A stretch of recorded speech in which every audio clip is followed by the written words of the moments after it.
All right, well, welcome to our spoiler cast for Final Fantasy VII Rebirth.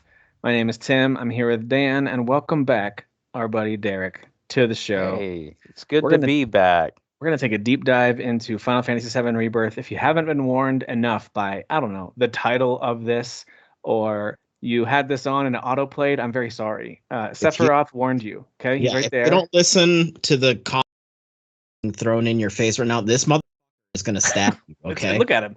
Look at him. He's not messing around. 18. I'd like all 18 inches of him He's not messing inside around me. at all. It's just for me. It's just for me. Let me clean them up for you. Let me clean them up for you first. And then. So All right. that's it. No more warnings. This is a spoiler cast. We're talking about Final Fantasy VII Rebirth. I'll tell you what we're trying not to do though for this is we're not trying to review the game. If you listen to our show with any regularity, or even if you don't, go back and listen to the episodes. There's been like, what is the game been out for almost exactly 2 months now when this will be posted.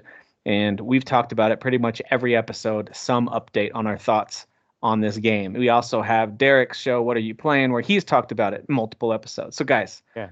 all of our thoughts on the pros and cons of the actual gameplay are in there. Go check those out. This is all about a full spoiler discussion of the characters, the story, how things happen at the end, especially. I'm going to need a little help understanding what in the world I saw during the last chapter or two. Honestly, I was like, what is It's a happening? lot of stuff.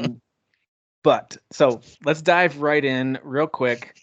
Overall, before we get into like the meat of what happens to who, like before we get to the ending stuff, let's talk about moments throughout the game. What were some of the big moments that stuck out to you, story-wise and character-wise, as you think back on your experience with this game? Now, I just finished it about a week ago, so it's relatively fresh for me. I know you guys finished it a little before that, so you Yeah. might have to kind of peel back some layers of memories to get back Dig to into it. the old noggin.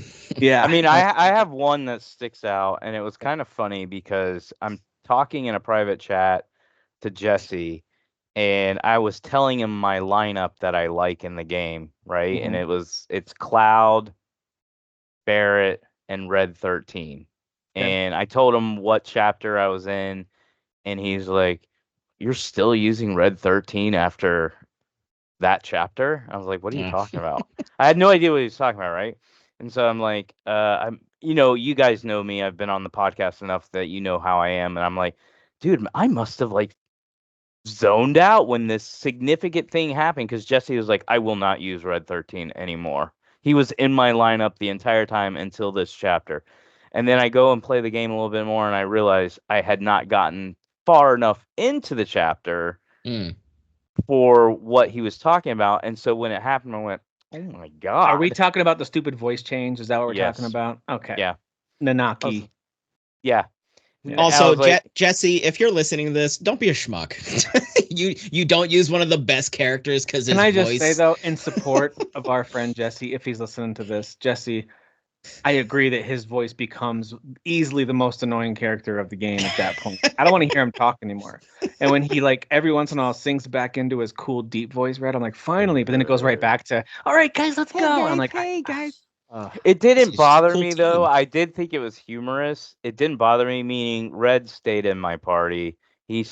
I liked my lineup of Barrett, Cloud, and Red. They were perfect. Mhm. So I didn't change it, but I did think that was a significant part in the campaign where I was like, Yeah. holy crap, this is ridiculous. Barrett Well, was it's- almost always in my party when I had a choice too because of the ranged options that he Sure. would give you.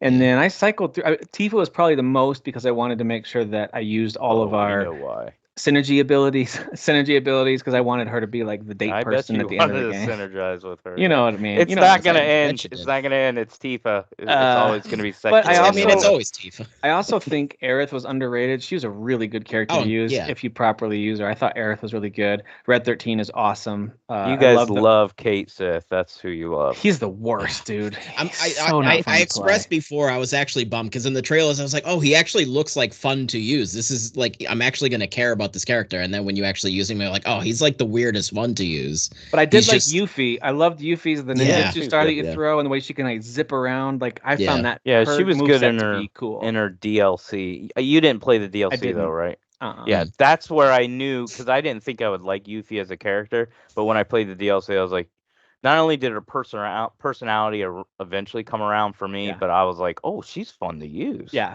Yeah, she's so very she was fun to actually use. part of my final party for the last couple of chapters when I had a choice. Obviously, they force you into all kinds of combos at the end, but for the most part, when I had a choice, it was Cloud, Barret, Yuffie towards the end. It was a good combination of melee and ranged for a lot of the enemies that you're fighting. But anyway, so yeah, no, I liked mixing up. The only character I did not enjoy using was Kate Sith, but I really liked his character though. So outside of the gameplay part, I really liked his character a lot. I loved his accent. I loved the little expressions even they gave him. I thought they animated him super well. I just really liked how they portrayed his character in the story, at least. No, he's cool.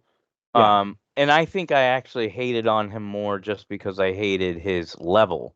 Mhm. I could handle the playing solo as level. him, but where you're like throwing the boxes It's the and worst. stuff, I was like, please stop. It's easily And it the just worst kept section going. of the game. Yeah. It's terrible. But he is a great character, even when, again, this is a spoiler chat. So even when the moment where he snatches the valuable item that you're trying to get and is helping Shinra, even though I've played the original and I remember this happening and I know the motivation, it was still like, dang, I like that guy. Like, and now everyone's mad, and I felt bad for him. Everyone's mad at him, and he even said as they all walked away, like, I thought we were becoming real friends or something like that. And it's just real sad. Well, it added that extra layer of like, oh, like you actually like feel even worse.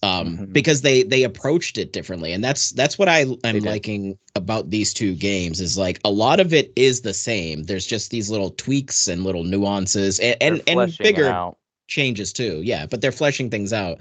But like the fact that they already knew he worked for Shinra. In the OG, you didn't know until the moment where he steals the key. He's like, listen, like I'm actually working for Shinra. Like I have what's her face, Marlene, hostage, to encourage them to still go with him to the Temple of the Ancients. Whereas in this one, he like tells them earlier on, like, hey, I'm a spy. Like I work for Shinra. Because like Barret even like a few times is like, oh, you trying to trick us, whatever, like a few times here and there. So like it kind of almost made you think like, are they still gonna do that scene? Are they gonna do that differently? Is he still involved? And of course he was. It's just interesting to add that in earlier on where they already knew he worked for Shinra. But like he has their back because there's that moment where he changes the wanted posters to look like generic versions of Barret, Cloud, and Tifa. Like those were like on great purpose. drawings. Yeah. Great drawings. So I liked that angle that they took with him to kind of trick you a little bit, but like you're obviously you still get to the end goal of like, yeah, he's taking that key, for reasons and brings you you get to the Temple of the Ancients. But Derek, you just disappeared. I don't know if you meant to turn your camera off. No, I didn't mean to. I accidentally hit it. Okay, cool. Let me just fix it. No problem. As far as moments though, you said like like any moments that stuck. I'm like in my brain trying to like zoom through every memory. I don't know if there's anything before this one, but I really liked how they introduced Yuffie into like the fold in this game with that village scene. Yeah, so under Junon, in the OG, that whole scene where where Cloud is supposed to be giving CPR, he gives CPR to Priscilla. Priscilla's the one that's like gonna die unless you give her CPR in OG. But in this one, Priscilla actually comes running out like, hey, help, somebody help. So she leads us down to the water where we see Yuffie in a boat. And that's kind of like where they do the CPR thing, but obviously it plays a little different. But I liked that angle of taking what was already there again in OG, but tweaking it and incorporating Yuffie just like really just conveniently into that moment of like what was supposed to be Priscilla, but is actually Yuffie this time. Before the first of many frustrating boss fights. Yeah. I gotcha. No, Tim hated all the bosses. I hated like 50% of them though, legitimately. I was like, anyway, whatever. We're not talking about how the game plays. So there were a number of good story moments for me. I thought, as I was thinking back through, I feel like I really grew to love some of the side characters, and Derek already mentioned Yuffie more than I probably did in the original. Kate Sith is a good example of a character that I liked a lot as a character now, way more. In the original game, I don't really remember liking or disliking Kate Sith, other than like, he's kind of unique looking, I guess, whatever. Yeah. But this one just added so much more personality. I also really loved the Golden Saucer area and and so I just kind of liked all that stuff. So I thought Kate Sith's inclusion was was great. I think some of my favorite story moments were actually right after the Golden Saucer, when you're then thrown down to the like desert area in that little village, and you have to do work for that guy. We're all present. Yeah, and then going into the chocobo races, like that whole sequence just gave me real nostalgic, fun vibes of what I love about this game. It was just kind of, it felt almost like a Firefly episode a little bit, kind of like, uh-oh, your whole crew is stranded and you have to go do this ridiculous thing solo to get them released or whatever. Like, I don't know, there's something about it that I really enjoyed. It had a lot of character, a lot of personality in those moments. So yeah, I like that a lot. Environments, like that environment is unique, and then before that, you're in like this tropical setting, and then back up before that, you're in the Junon setting, which is fairly similar to the grasslands or whatever that first area is. Yeah, it's hard to differentiate outside of the fact that there's a lot more industrial stuff happening in Junon. You got like a lot of like industrial construction site looking areas compared to the other one, but yeah, the land looks the same. Early on, so like rewinding a little bit to the beginning though. So before you even meet Yuffie, and then so in this whole game, we get the whole cast. You get the whole cast, you just don't get to play with all of them. So they are playing Sid and Vincent for the third game. But in the very beginning of the game, the very first chapter, you open up. We haven't even mentioned Zack yet, right? Because Zack is like the wild card in this whole thing. Because spoiler alert, Zack is not supposed to be alive. So at the end of Remake, it's like, oh shit, Zack survived the attack, the onslaught from the Shinra soldiers. What's the deal with that? That's weird. And then this game opens up with Zack. What's the deal with that? This dark-haired cloud. That's if Seinfeld played Final Fantasy VII. I get it. Okay. But yeah, it opens up with Zack and like Midgar is like in ruin, which like is like, so this has to do with the final battle of Remake, but like the crew is like dead, like Tifa and all them are being like brought out in stretchers, like seemingly dead. But then there's like a crash and Red is there, but then he dies in the moment because Zack like is saving Aerith, but Aerith is unconscious. So like there's this whole angle throughout the game, which they sprinkle in very lightly. Like you don't get those things a lot. It's very infrequent. I kind of wish they'd like stretched them out a little bit more. But there's this whole thing of you like, wanted them to be longer or more of them? Yeah, either or really. It just didn't seem like it happened a lot, but I guess it was purposeful because it does kind of come to a head towards the end of the game, because you have essentially him rescuing Aerith, but she's unconscious, but also so is Cloud, right? Because he's dragging unconscious Cloud into Midgar, and you get these moments here and there where you see them at Aerith's house, Aerith and Cloud in a room just unconscious, and you're just like, well, what's the deal? She gets to bed and he has to sit in a wheelchair. Yeah, he's just in the wheelchair, all slumped over, just all Mako poison, like ugh. But then also Biggs is in there, like edgy Biggs with his cool hair, and Charlie he's got Sheen is back. Yeah, Charlie Sheen is there, and like you're like, always winning. What's even going on here? Like it's all. I remember that from Remake too. Is that Biggs is like unapologetically Charlie Sheen from Hot Shots. It's like, why he didn't even try to pretend he was something else. Yeah, just straight up Charlie Sheen, like from Hot Shots, right? Is it basically because he got the red bandana and everything? But yeah, so that's like confusing at first because it's like, what is going on here? But like a lot of this game, and like I said, a lot of this game is pretty faithful to the original game. There's just tweaks here and they expand things. Like the Gongaga area is very different compared to the original one. Much more expanded, like a beautiful lush jungle. Yeah, really fun to explore that area. That was my favorite area in the game. Was it? I thought the music was the best. Oh, I love the music. I explored it a lot. I think it was the last area that I really like fully explored. I think I got after that area got to a point where I was like, okay, can we just get through the story missions? I'm done with the open world stuff. But I just remember as I was exploring it, while some of it was a little confusing because of the way it's structured. Yeah, it made it a little confusing. But what I liked was just like the look of it combined with the music. The music to me was the best in the game in that level. It had like this little I children's choir that would kick in sometimes. I was like, this sounds so cool. It's very like tribal, like tribal, kind of like uplifting tribally type of like jungle music. I told Tim like on our first show of What Are You Playing?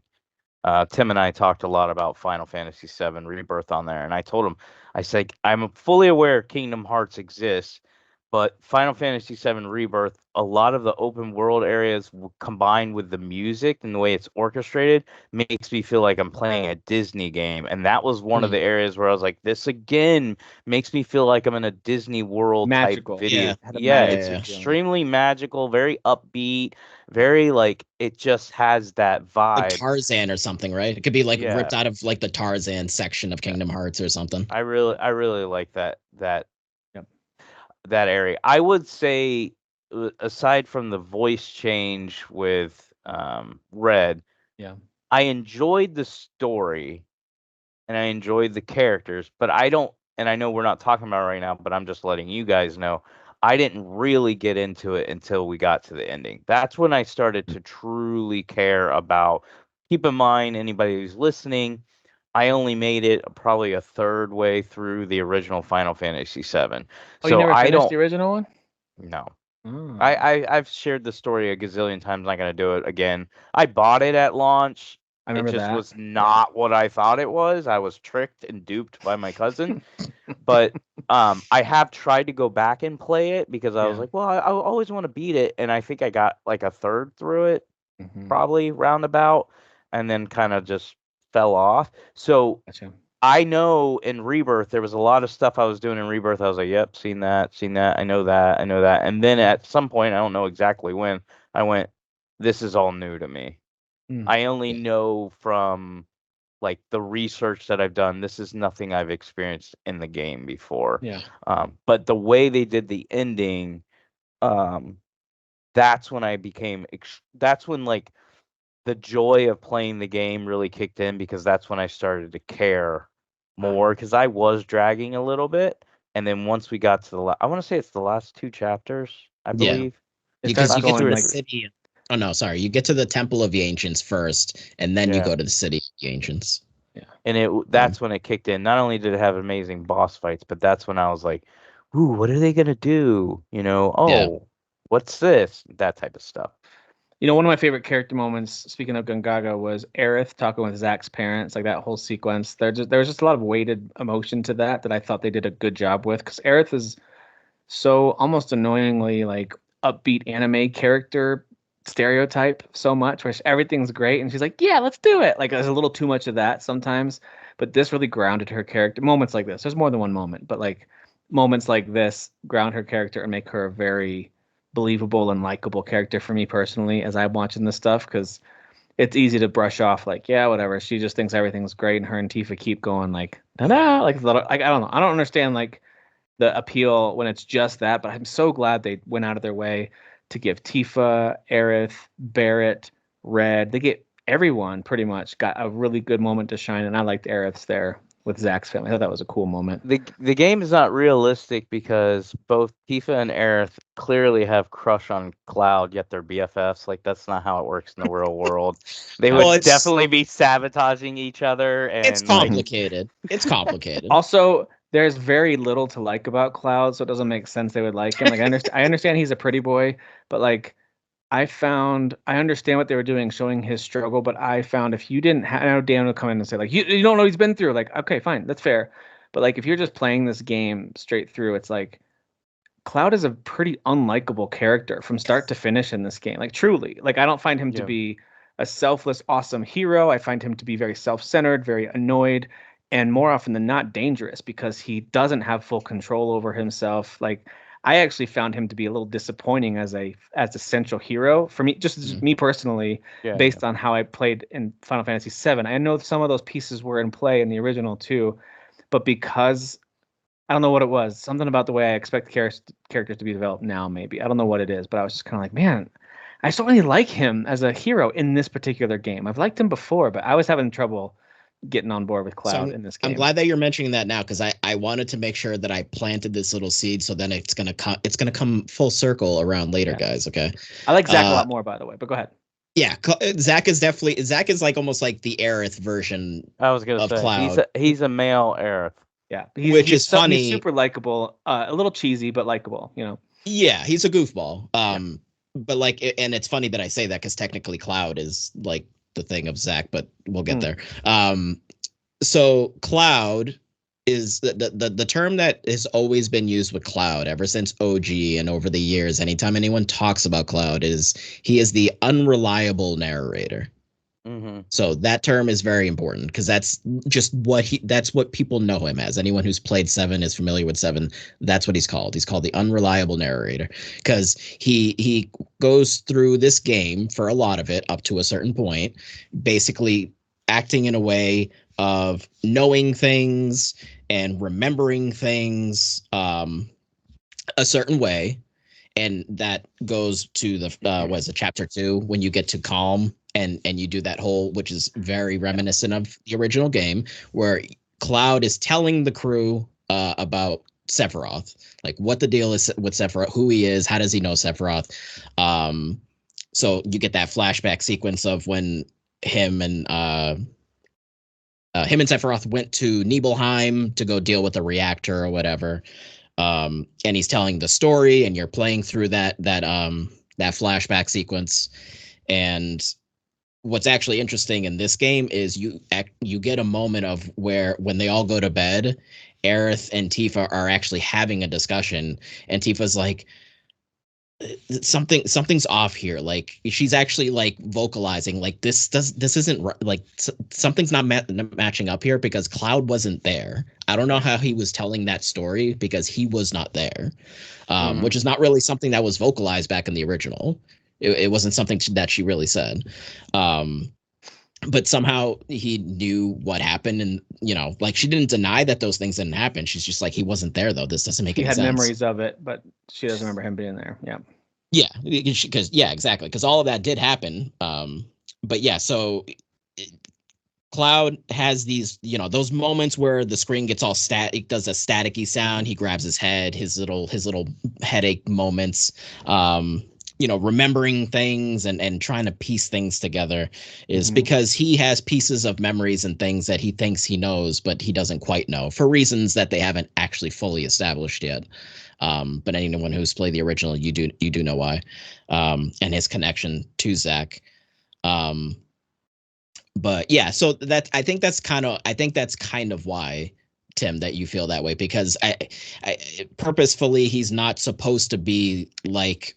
He's not supposed to be totally likable like Zach, for example. Like, even if you think Zach is a goofball, he is inherently likable because he's upbeat and he's like, we're gonna do this and we're gonna like, save the world, and he has that attitude. And Cloud is definitely more opposite of that.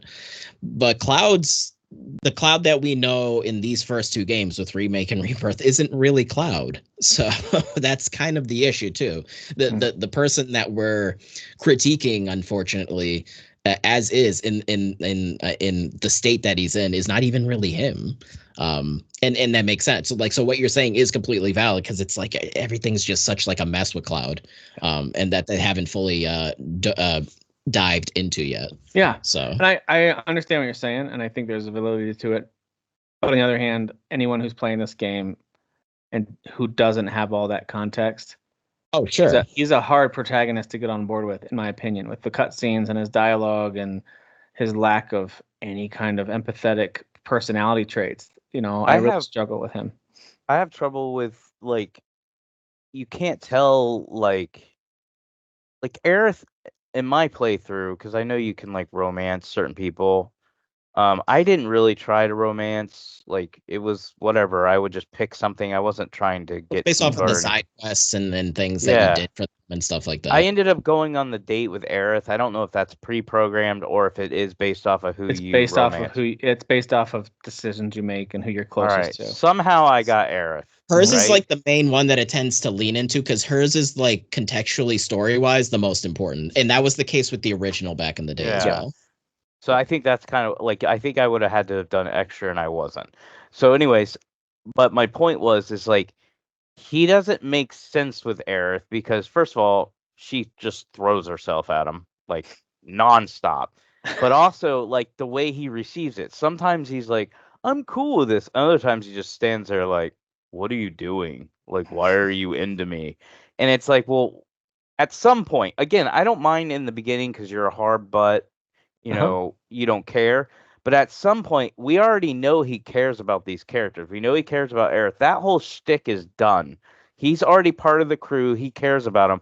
So when Aerith is like acting that way towards him, it didn't really make sense the way he would respond a lot of times. And I'm just using that as an example. There was several other times, even like with Tifa, we already knew he cared about Tifa. There was other parts in Remake and Rebirth where it was like, you're my friend, I care about you.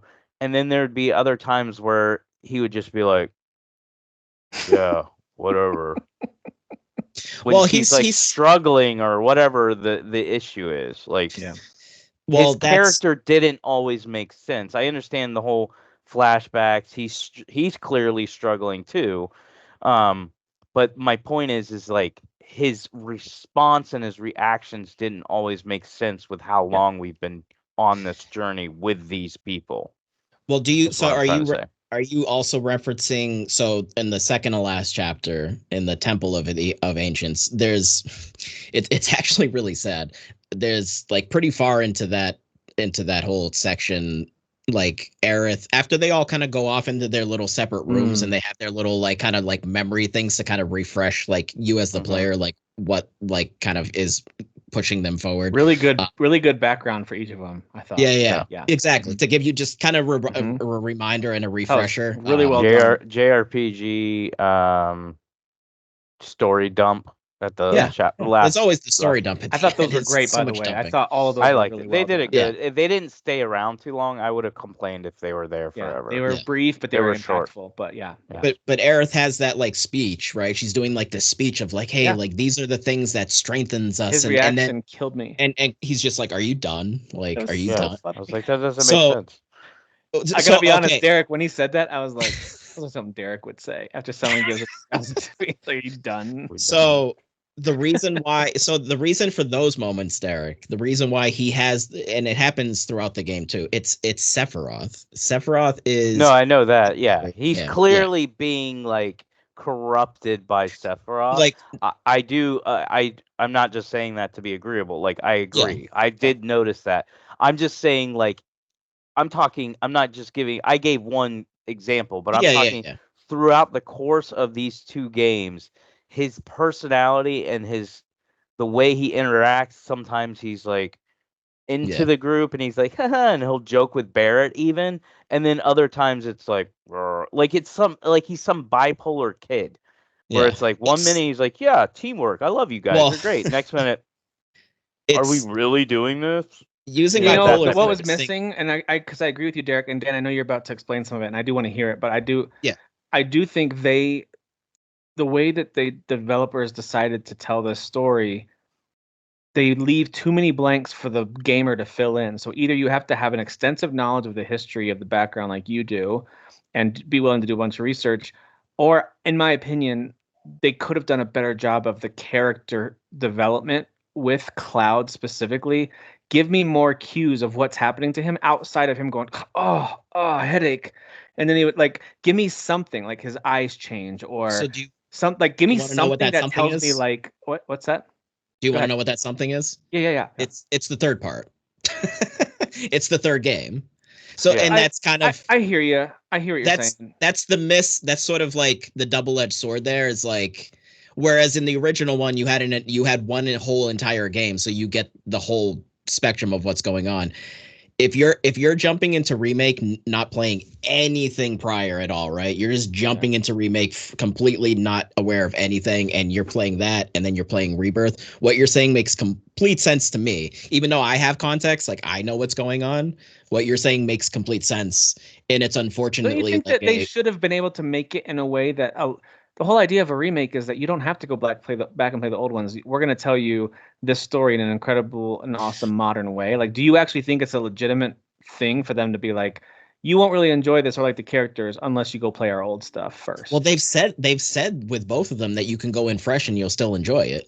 They've basically sold it like that's where my criticism's coming in. They've sold it. Yeah, they've sold it where it's like, yeah, you can just jump into this and it works and everything's fine. I've been like, I don't know, guys. Like, I kind of feel like we could it be all comes arguing together. two different things though. So let me say this. I don't think, and Tim, if I'm misspeaking, you can say you're not speaking for me. But I don't think Tim and I are confused. And I'm not saying you're saying this, Dan, but I'm saying I don't think we're confused when Sephiroth is kind of taking over Cloud. Sure. I know that. Like when he responds like angrily or something like, I'm like, that's Sephiroth. They've already dropped. When he talks about like death as a homecoming or whatever, like I know what's happening. Yeah. I'm talking about like from the beginning of the story. I get his character's personality and his personality towards the crew totally makes sense. But as you go through the two parts of this game so far, which are very long and they're very fleshed out, he clearly is shown many and multiple times where he now cares about this group of people. So the whole like edgy, I don't give a crap, are you done yet type mentality and attitude doesn't make sense. Again, aside from when we know he's being corrupted by Sephiroth. Outside of that, a good example is Costa del Sol, which is one of the I had so much fun with the whole like cruise ship sequence because I love Queen's Blood, and then all of Costa del Sol I found was a really, like, for me personally, I really enjoyed that. I thought it was fun character building, a nice little side. Like some people don't like it, I get it, but I really enjoyed that whole segment. It was kind of had that magical feeling like Derek was describing, and I really felt like that was an opportunity for them to show you as a story, as a character development, who Cloud actually was. Like, yes, he's beaten down, he's having a hard time, but really on the inside, he's a good person and he cares about his friends. And I just never got that feeling really from him. Maybe a couple times, but like I struggled with that. And it's exactly what Derek's saying. I'm 100% on the same page where I'm like, I wish they would have gone a little further in building up this hero Cloud. And it makes it more tragic when you realize Sephiroth taking him over makes him totally different. When Sephiroth takes him over and he kind of has the same attitude, I don't think it's that tragic. I'm like, yeah, whatever. Cloud's already a jerk, and Sephiroth is also a jerk, so they're both jerks. Yeah. Like, I don't. No, so what you're so what you're saying again, it's totally makes sense, and I agree. It really, I think it really just is because we're getting the original game extended into what's going to end up being like, really, if you look at the whole thing as in full, it's going to be like a 300-hour game. Yeah. Is you're not getting that payoff until the third game. That's crazy. So 300 hours. You're right, dude. That's crazy. Yeah. But you're not getting the payoff that you guys are saying until you get to that moment in the third game where Cloud is going to have the revelation. Yeah. Well, that's what I mean. So Cloud, I don't want to be spoiled. Maybe it'll be worth it. Yeah. There's going to be the revelation moment of like, this is why Cloud's mind is so unbelievably effed and just messed up, and why his personality seems so all over the place. There is a reason for it. So what you guys are saying, like, it just but mother. Just to reinforce one more time, we can talk about other stuff, but this to me is very fascinating because I love good character development in stories. It's what makes me love stuff like anything that Rockstar makes. Like Red Dead Redemption 2, I think of Arthur's arc, where as he starts coughing and more blood's coming up as his TB's getting worse. It's so tragic, and I know that he's breaking down internally, and it breaks my heart because I love him. I just love his character so much, even though he's very flawed and clearly wasn't necessarily a good human all the time. I just loved Arthur, and so this to me has had the potential and still does have the potential to be the same way, where it's like Cloud's mind is under attack from an unwelcome enemy that's taking him over and making him struggle mentally. And so I love that. And yet all the characters that are with him in the game, who I also have grown to love and really love their character development, Tifa, Aerith, Barrett, all of them, they're reacting to him, and I'm looking around going like, are they not seeing the same things I'm seeing? Like, why do they love him so much? Why are they so loyal? Like, he's not one time being nice to them. Like, not even a little bit. I think it's the highs that they grab onto, and then they... So jokingly, I think I even said before, like the whole joke of like, I can fix him, like that kind of. That's right. You did say that, yeah. Yeah, but like I think it actually is that, where it's like the moments that Derek's speaking of, where he's kind of like, yeah, like we're having fun, guys. Like I think it's those moments that the crew grabs onto and sees the real Cloud for a moment, and then when it flips to like he's like having an episode, or almost killing Tifa, for example, in that one moment. Like that almost happening. Boy, they were all really forgiving of that. But Barrett punched him, by the way, to back awake. With very little explanation. They are kind of like, you okay, Cloud? I'm like, he just sliced at Tifa. Maybe they should check on her a little more. But yeah. I see what you're doing. No, but we don't have to harp on that. Like, I do think, me personally, despite all the context you're talking about, and I'm not saying it's wrong, I think they could have done a better job with character development and really setting up Cloud as currently a tragically controlled and struggling hero. Instead, when they have this is the real Cloud moments, I found him to be incredibly unlikable. Even when he's as Cloud, I'm like, man, he's just not a likable. And I want him to be, because he looks so cool. His sword and movesets are awesome. Like he's such an iconic character, and I found him to be not even just unlikable. Forget about like making him more like Zack. That's not what I'm suggesting. Even likable as a cool, quiet dude. Because you can be a cool like look at Geralt or someone like that who can be very likable, but he's not like energetic and bouncy and making jokes. I'm not saying that.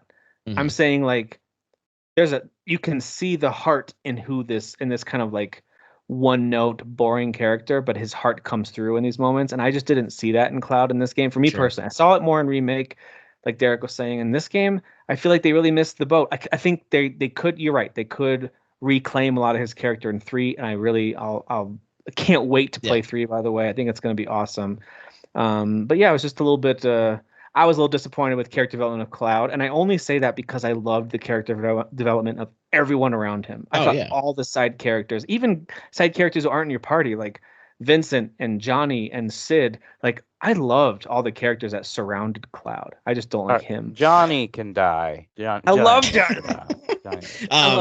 What you're really trying to say is that you're trying to say Cloud is me, and you really don't like me, but you don't want to say that. You're saying it. You wish you were Cloud. You wish you were Cloud. No, but I again, it's not a like even an agree or disagree thing. Just because obviously I know how things end up playing out. It is whether it's looked at as a strength or a weakness overall as a trilogy. These really long games, it is going to be something that isn't paid off until the third game. So you're hopeful that they're going to do a good job with his character with the third game, tying it all together. That's what it sounds like. Unless they take some completely weird left turn where they do something weird, what's going to happen with Cloud is going to be like a triumphant moment of like an awakening. They're going to protect the story. I'm not saying they won't make any changes at all. Yeah, but I think the way they've advertised these games, especially like Rebirth, is they're like, look at this scene. This doesn't make sense to what you've already played. And now they've clearly gone, well, we're in multiverse. But at the end of the day, I think we're going to end up in the verse. Oh, we basically the original. Are. Yes. Yes, let's talk about that with the protecting the story. The most iconic scene of the game, of course, again, we're in spoiler territory. Back in the PS1 days, when Sephiroth comes down with the sword and impales Aerith. Are we just jumping right to the end here? Yeah, well, that's not the total ending, but yeah, like it's part of it's towards the end there where he impales Aerith in the original story, right? And that's the end. Cloud doesn't get there in time to save her. She dies. There's a sad part where he like sets her off into the river or whatever. Like I remember that whole sequence, and it was very impactful on me as a gamer. I was like, I've never seen anything like this before. They just killed a member of your party. Like that. Yeah. Dang. It's pretty significant. And in this game, obviously graphically it wasn't like grotesque, but like when you think about it, I mean, he impales her with this giant Masamune through the back. So let's talk about that moment in this game. It's really interesting. So of course she's praying like an idiot, not defending herself, even though clearly something's about to happen. She's like still praying. I want to be like, get up and move. Like, what are you doing? Anyway, but I know it was very cinematic. It was very beautifully done. It looked awesome. And then the moment where Cloud is trying to fight his way through these whispers to get there to protect her, and he seemingly blocks the blow, right? But I don't know if it's a combination of like, you guys help me with this. Dan especially help me with this. Was it a combination of the sword's too long, it doesn't matter, it was too late, it already reached her, or multiverse, they showed blood and then there's no blood and then there was blood, and what? Like, are they trying to show us that there are multiple outcomes? So this is the end here. So if we want to jump to the end, I have the stuff if you want me to pull it up. But this is like the end free of the whole form, man. Thing. That's just where my brain went after all this talk. Yeah, so I'm up for whatever. I mean, because unless we want to bring something back up and then circle back around, but I this think is like I think we cover. Like, this is where my mind is right now. My mind right now is Standing. like, hold on. That was the most emotionally poignant moment for me. It was such a build up for me as someone who remembers this moment so clearly in the old game. And I actually watched this moment twice. Because I made a stupid move and died in the fight. So then really? It reset and I watched it again. But I was like, you know what? I'm not going to skip it. I'm going to watch it again because that was amazingly done. All right, let me see. Hold on. I never know how this really like looks for you guys and I don't think, I mean, we don't even really necessarily need sound or anything, but I'll just share sound just in case. Just let me know if, you guys I've got double volume coming through though. Oh, shoot. Are you monitoring your mic? Yeah, you have to turn off one of your mics. If you just turn off monitoring, it should be fine. How about now? Yeah, it's fine. So we're good? Yeah. Yep. I hope that still comes through when in the recording though, because I'm muting on Skype, but my mic is not muted, so I don't know. We'll find out.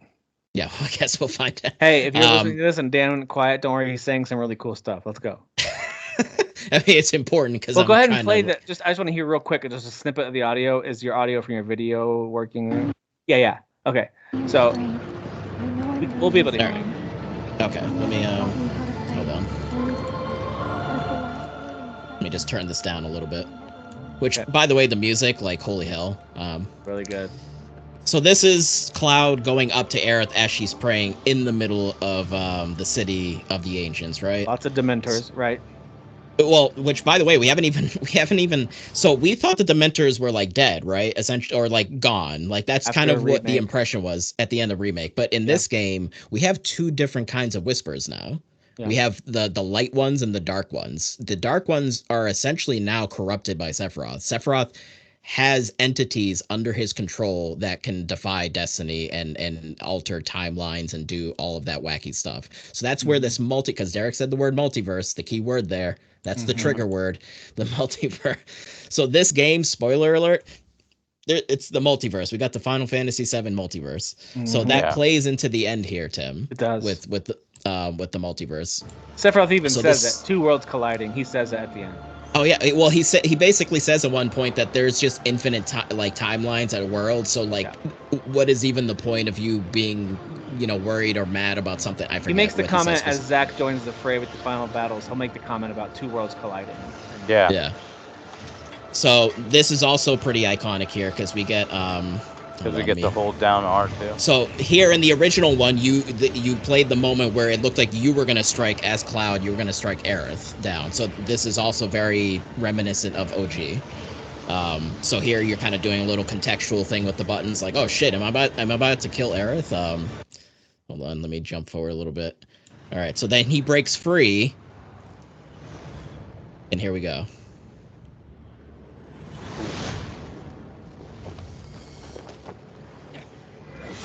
No! Now, see if it's right here. Now, notice there's a lot of light going on, right? But does it look rainbowy to you? Do you remember it being rainbow-esque? No, I just see a lot of orange and green. Okay. So if there's other moments in the game, like there's the moment, if you guys remember, where Zack is down in the subway tunnels and he's deciding if he's going to go to the headquarters, if he's going to go. Yeah, there's a rainbow moment there. Yeah. Yes, there's a rainbow moment from the left that shoots out of that tunnel because he goes to the headquarters, right? But then you still end up seeing him doing all these different situations, which is the different timelines. It's not the same timeline. It's Zack in different timelines because he made one decision. Now it's showing all of the decisions and what happens in each one. So people have been speculating, like, what does this actually mean? Is this like when a choice happens or like an event happens that's different from what we know in the original, that now something has split? So that's kind of like what the lighting is. But he blocks the sword here, right? He blocks Sephiroth coming down. So you're saying this is a full-on block. Aerith is safe in that particular moment. He's blocking the sword. He flicks him away. So she's safe. The sword lands in the ground. There is no blood on the sword right now, right? Right. There is no blood. It shifts down to the other guys. Down, kind of below. They should go back. Oh, here we go. Hold on. So Aerith is now just there's praying. rainbow. Yep, rainbow colors. There's no blood on the sword. No blood. Oh, wait. Flashes. There's blood. Yep. Now there's blood. And the sword's at a different angle there too.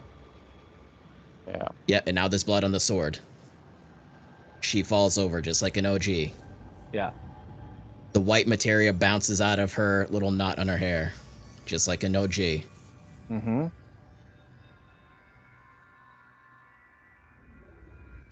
Cloud's turning around like, what the F? So hold on, he's going to catch her in a second. I wish this didn't have to... Because it lets me bounce back 10 seconds, but forward 30 seconds. It's like, I just want to bounce forward 10 seconds. That's how that Windows player works. Yeah. All right, so he's holding her. Sephiroth is being a douchebag in the back, just cackling. Oh, right here. This moment here where he's... Okay, so hold on. All right, so this is important. He's flashing between blood and no blood. It does it again later. It does that too. So here he's holding her, right? Cloud is holding her. He's crying. He's not saying anything, but it's showing his staticky brain stuff where he is saying something, which is assumed it's all the stuff that he said back in the original one, where he says something like he tells Sephiroth, he's like, shut up, I'm never going to be able to hear her cry or laugh, or I'm not going to see her smile, or so. I forget what the exact words are, but that's seemingly what this moment is. It's him saying that stuff, but we're not seeing it because he's blocking it out because of the mental stuff that Cloud has going on in his head, which is what I was trying to say before. He's blocking all of this out with all of his fury right now because he doesn't want to accept what actually just happened, what he just saw. See, don't weep. I think he says those aren't real tears or something. Yeah, your tears are empty, just like you.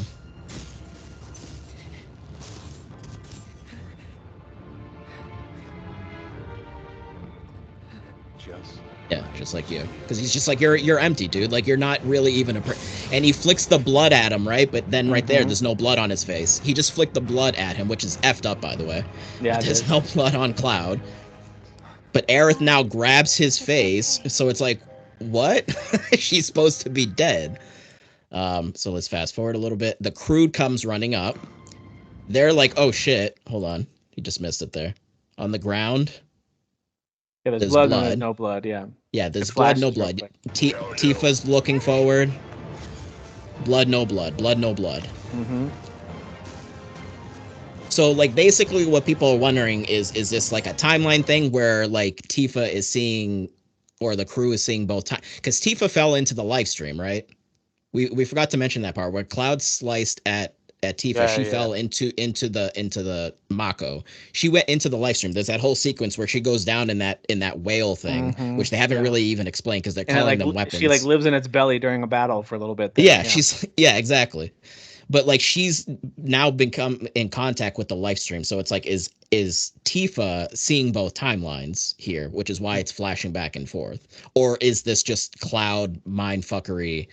And it's just showing us as the player. The end of part 3 will just be Tifa waking up from a dream. Yeah, she made all of this up. So a confluence of worlds and emotions. There, yeah. So what he's saying is he's merging all of the timelines together here because he's trying to bombard Cloud with as much rage, sadness, and hatred as he possibly can because he wants to just destroy Cloud's mind even further. Like, even more than the original. Because he's taking all of that stuff from all of the timelines to just demolish his brain and his emotions, his mental state. But see, it's never been clear, real quick, you can pause it. It's never been clear that Sephiroth's motivation was specifically to target Cloud like that. It's usually, in these versions of it, it's been more about Sephiroth with the planet, with Genova, and like Cloud's like an afterthought, maybe a pawn in his plans, as opposed to his target. He's always a pawn. He's always been a pawn. You made it sound like it's his target. Like he wants to demolish Cloud's mind. It's like, well, I thought he was trying to do stuff with the planet and with Genova. He wants to demolish Cloud's mind because he's using him as a puppet because there's something he needs to bring to him in the third game. Yeah, right. Yeah.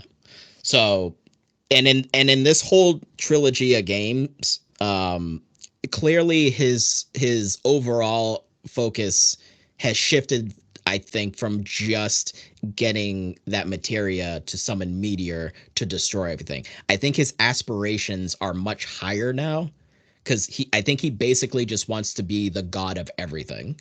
Like, it's not just simply I'm summoning meteor to destroy this one planet and then sail through the cosmos as mommy, as mommy Genova once did. I want to follow in her footsteps and sail through the cosmos and just destroy planets and absorb its energy and become a god. I think in this new series of games, he's basically, because like that didn't work in OG, right? He lost. Sephiroth lost.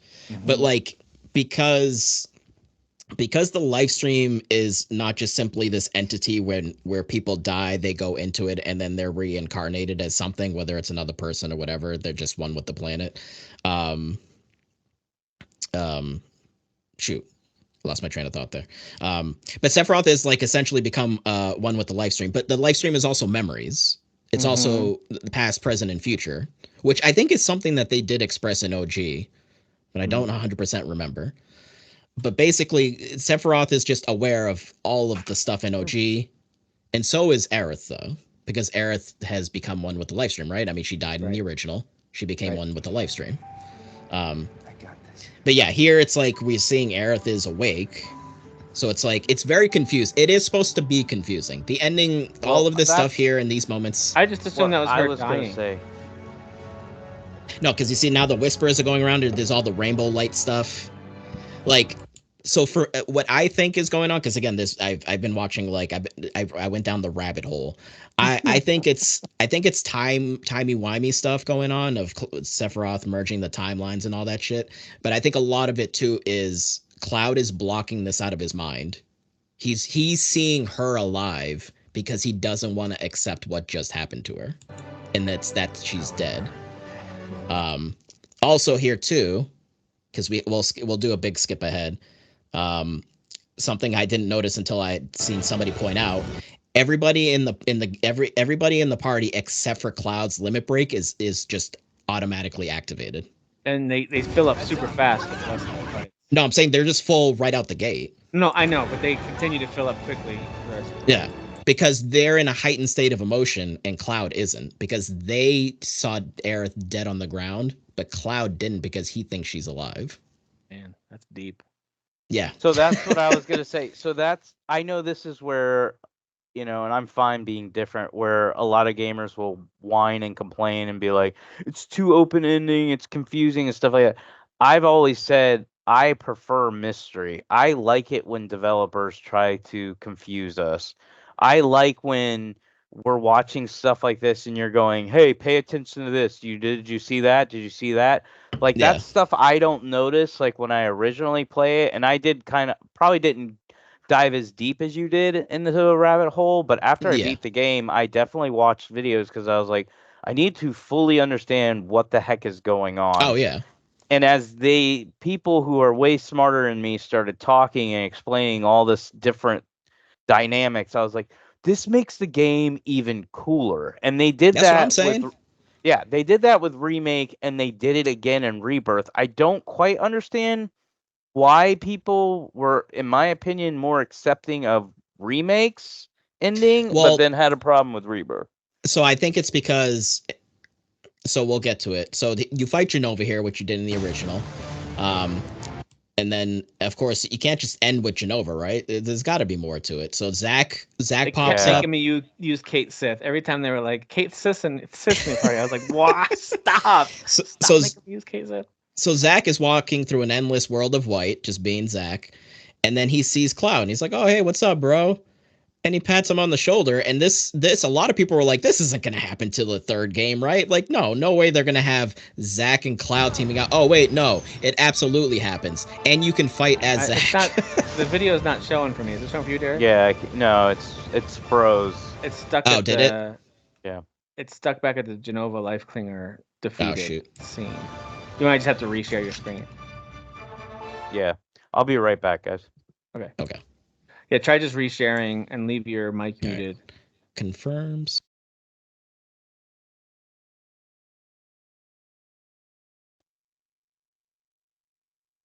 How about now? That's good. Yeah. Now it's Okay. doing. Yeah. So we get this in part 2, which is insane. The two of them fighting together, which is super awesome. So cool. Super awesome. Yep. Another cool thing. So after you fight him here for a bit, so Zack goes away again. Can't have Zack sticking around too long. It's got to go. Rainbow effect there. Mm-hmm.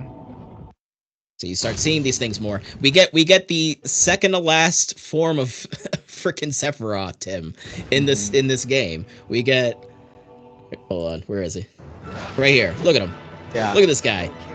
Like my jaw dropped. I was not. I don't know why I wasn't expecting this, but I cannot believe that they gave us the second to last form of Sephiroth in this game.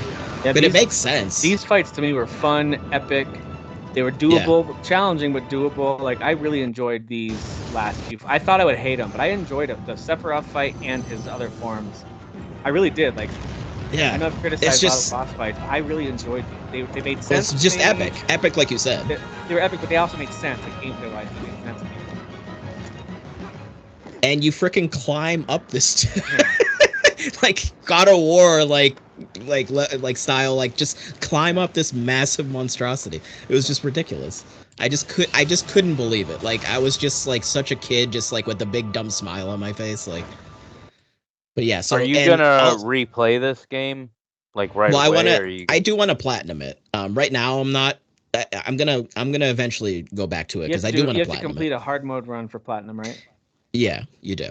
The challenges are also very hard. The Chadley, oh my god, they're so hard. It's infuriating actually. But it'll happen. It'll happen eventually. So also, again, because Sephiroth wants to be a god of everything, he's seemingly in all these different dimensions here. Because Cloud and Zack were at that Edge of Eternity place. I don't know if you guys remember at the end of Remake, Sephiroth brought Cloud to the Edge of Eternity. That's where they were just fighting him. But now Sephiroth is also here at the same time fighting them, and then he also fights Zack solo somewhere else. Yep. So like Sephiroth is in three different places or whatever is where they fight. Yeah, this is where the multiverses are being combined. Yeah. So like he's fighting. He's like seemingly existing in three different areas like at the same time. And you're fighting him in these three different spots, which is absurd. And then let's jump ahead a little bit. We get to. There we go. All right. So Sephiroth's like, F you, I'm going to throw my whispers at you. But then guess who pops out? Rainbow effect. Who's this? Who's this new fighter? Unlocked new fighter. Oh, look, it's Aerith. Just popping out of nowhere. So I'm gonna use a term. I'm gonna use my own term aside from what I've heard other people use. I'm gonna call this Ascended Aerith. All right. This is Ascended Aerith. So what this means is this is like the ultimate Aerith. This is the Aerith that's like been in the live stream and just like knows everything. And is essentially really the main character that's like fighting the actual like Ascended Sephiroth. The Sephiroth that I said that like knows everything because he's also been in the live stream and just knows all the shit that's happening. He knows he lost in the past. He's like, I got to get these guys. I'm tired of them winning. But Aerith is also trying to fight him, knowing everything as well. Because people have said, like, in this fight here with Aerith, like, her stats seem higher and, like, certain things just seem a little off. Like, she just seems like she's better in this match than any in the rest of the game. But, like, Sephiroth also just drops little comments here and there where he's just like, oh, I underestimated you. Because he's like, oh, shit, like, you're the actual main Aerith, like, that's coming in that's, like, helping Cloud here. But he just says little things that's just very, like he knows that, like, Aerith's basically, like, cheating. Like, he's trying to do the bad stuff that he's doing, and Aerith's just popping in and is like, no, I'm not going to let you win, dude. Like, it's not happening. So that, and this fight was, like, I actually got KO'd the one time. I think it was the only time, actually, in the whole game, Tim, that I got KO'd. Shut up. Was during this fight. Not rubbing it in, I'm just saying. But he does this move at the end where he's spinning around. Yeah, if you don't save up a limit break, I don't know how you beat him at the end there, because you have to do. You only have a really small window of time to do enough damage. to beat him at the very he does something. Yeah, he does this thing where he's like almost like a propeller. It's like a spin around move where he's yeah. And so I think that had got me. The first time I got KO'd too, I didn't have a limit break ready. Like I couldn't do enough damage. Yeah. And the second time, got him down there, and I just saved up my limit break. And was able to beat him with that. So he flies away with his one wing because he's a little bitch. And then Aerith's like, "All right, I'm gonna send you back. Time to go to see everybody else." And then she disappears in the live stream. She disappears. Right? Zach's world gets exploded by a meteor. Or something.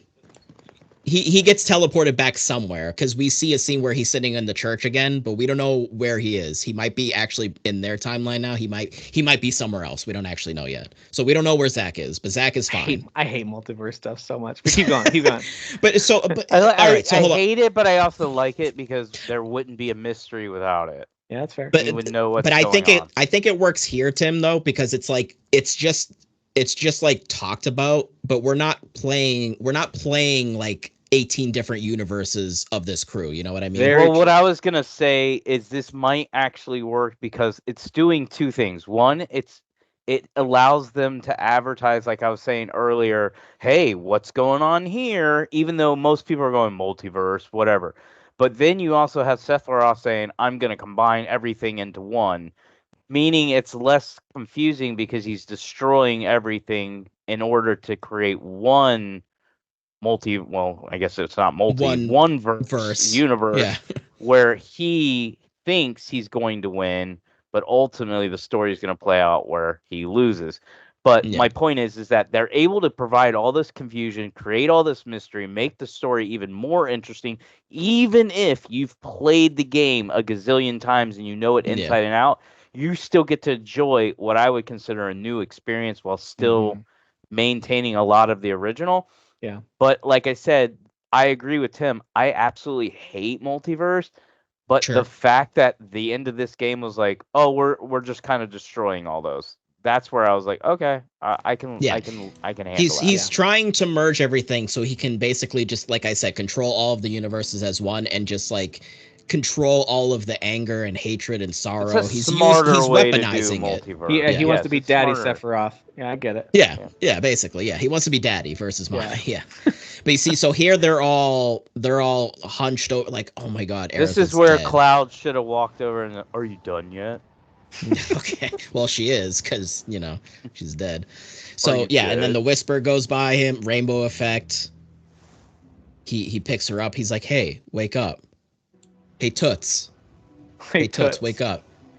And she does. She opens her eyes. We never made out. What's going on? Aerith, wake up. Come on, what are you doing?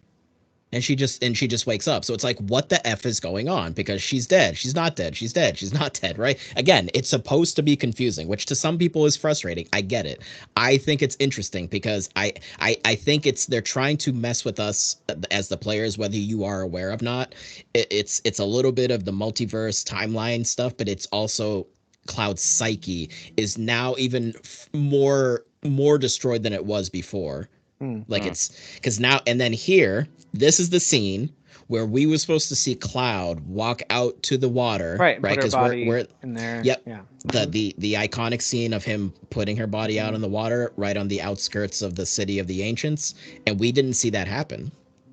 Correct. We didn't see it. Why didn't we see that happen? Everyone is sad. Everyone is devastated, and we have Cloud here. It's just kind of like chill. He's just hanging out.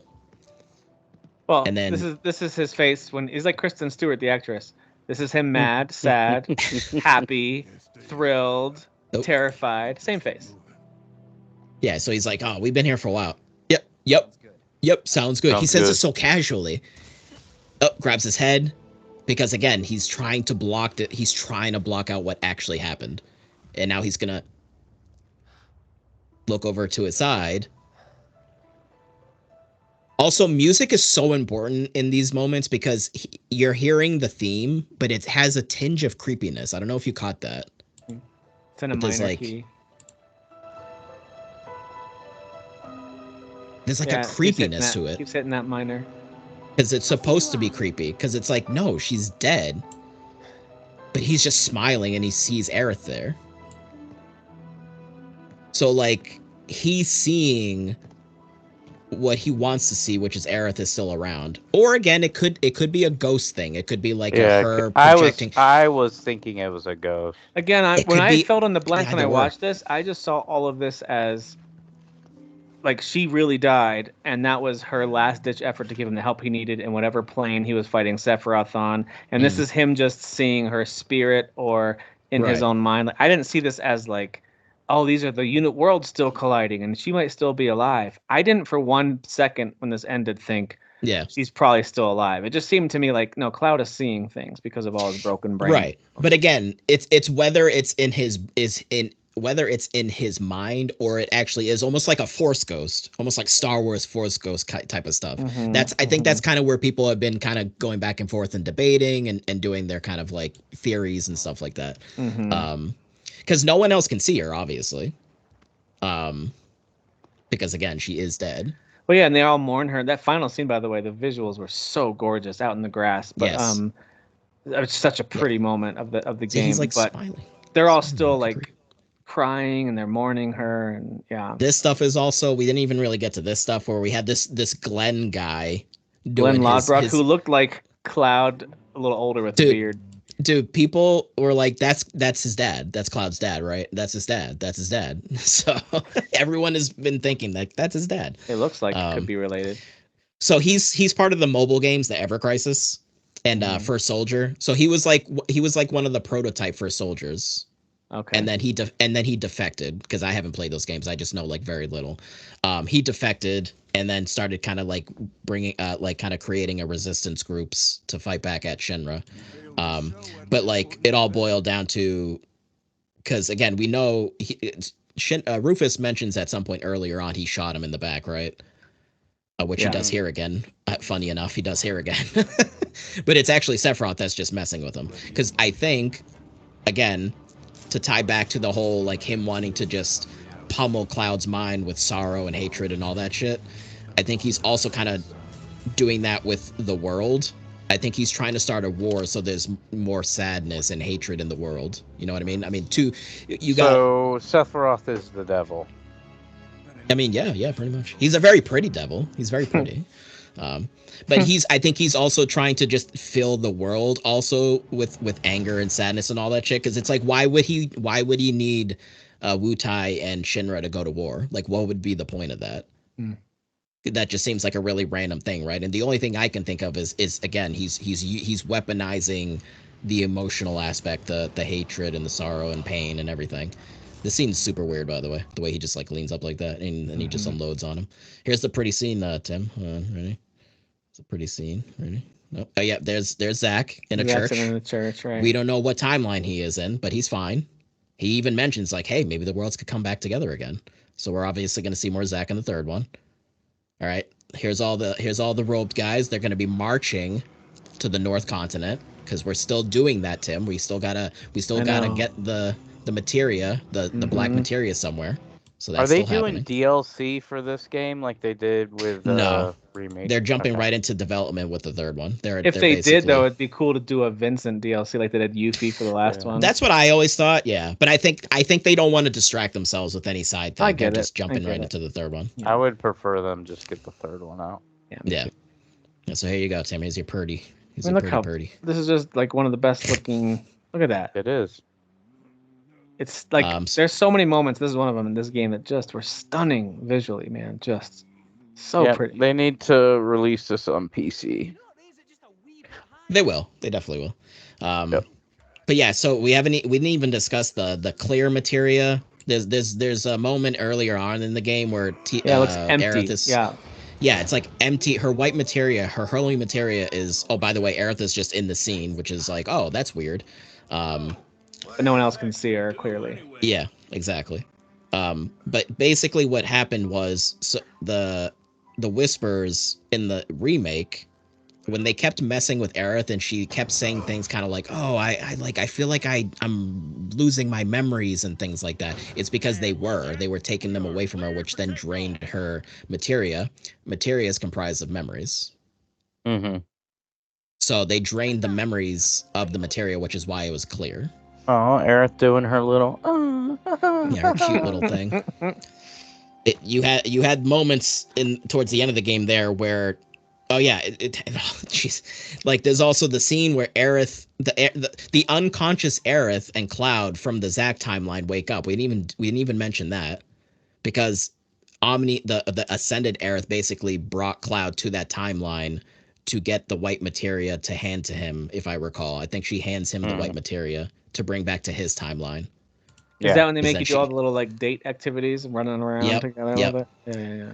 And she that actually was more emotional for me because so when Sephiroth opens the doors and Cloud's falling, that scene of him walking up behind her. Yeah. Yes. Yeah, that was you know what he's there to do, and that was like her saying bye-bye. Like it was like, oh shit, like that's actually the moment of like, oh, he's about to stab her. Like, but you can't do anything because she just shoved you back into your timeline. Yeah.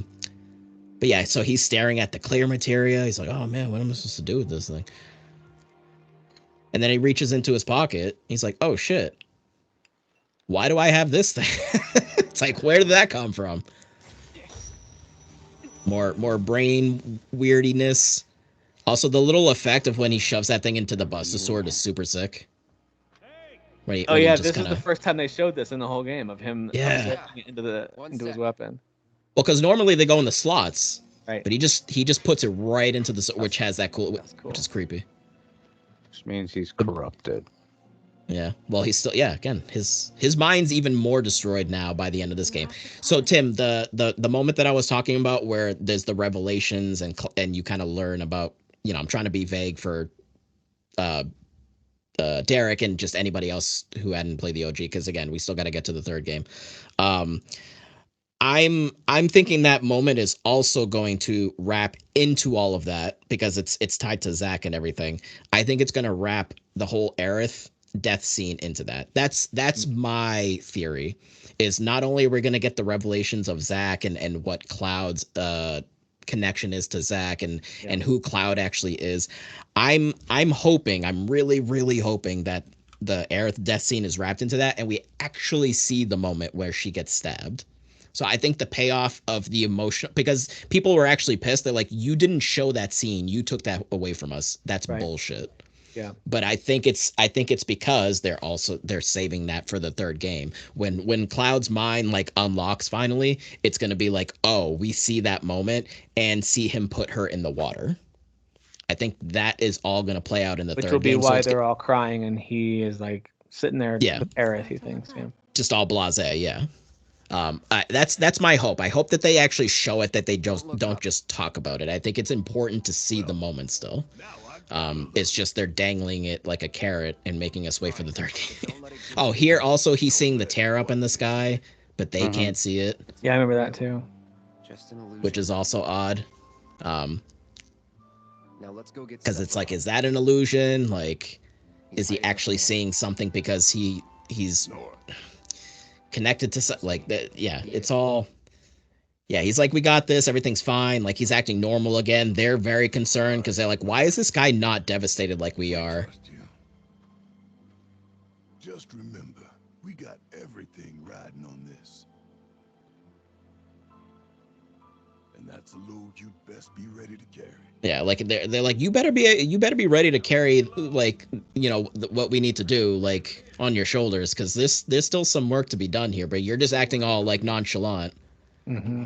Like Tifa looks like just devastated. Like when you actually see her faces in these ending scenes, like she's just like, dude, what the F? Like, but then Aerith pops up again. They have a little conversation here. Everything all cute little convo, huh? Don't worry, it's like a second home. Yeah, so I still believe she's dead. And no, she's definitely dead. She's definitely dead. I believe that he's just connected to her spirit. Right.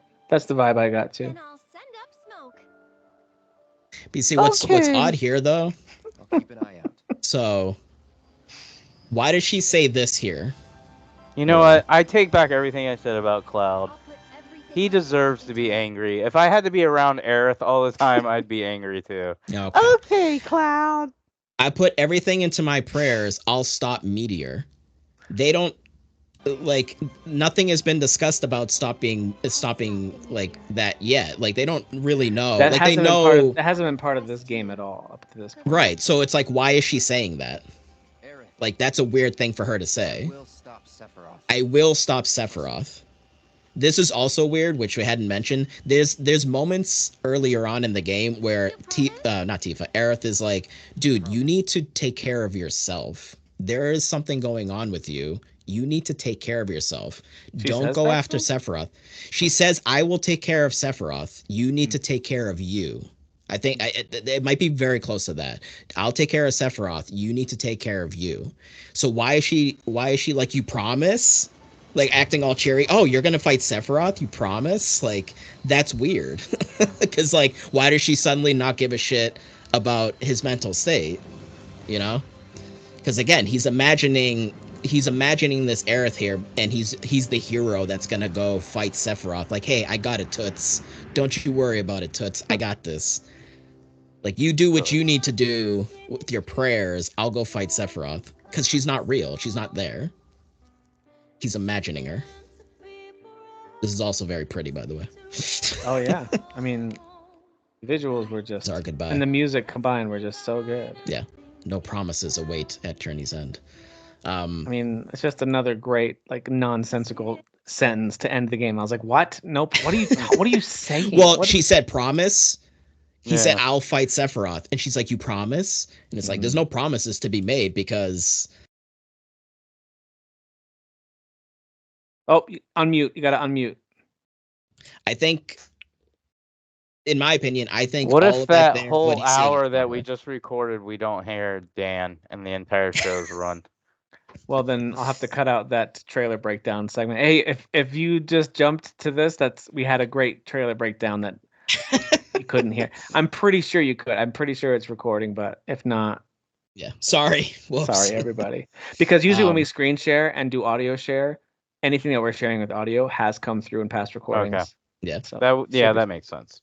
But yeah, again, I much like what you were saying, Tim, about Cloud's personality, which I'm totally like, again, it's not an agree or disagree thing. I think it is just, unfortunately, because of the product of what it is, this being divided into 3 whole massive games, we're not going to get that Cloud payoff until the 3rd. So you're saying, just to make sure I'm following you, you're saying there was no way for them to give him more connection with other characters. They couldn't do it because of what's happening with him. To keep in line with what he actually is, what's going on with him and his psyche and his mental state.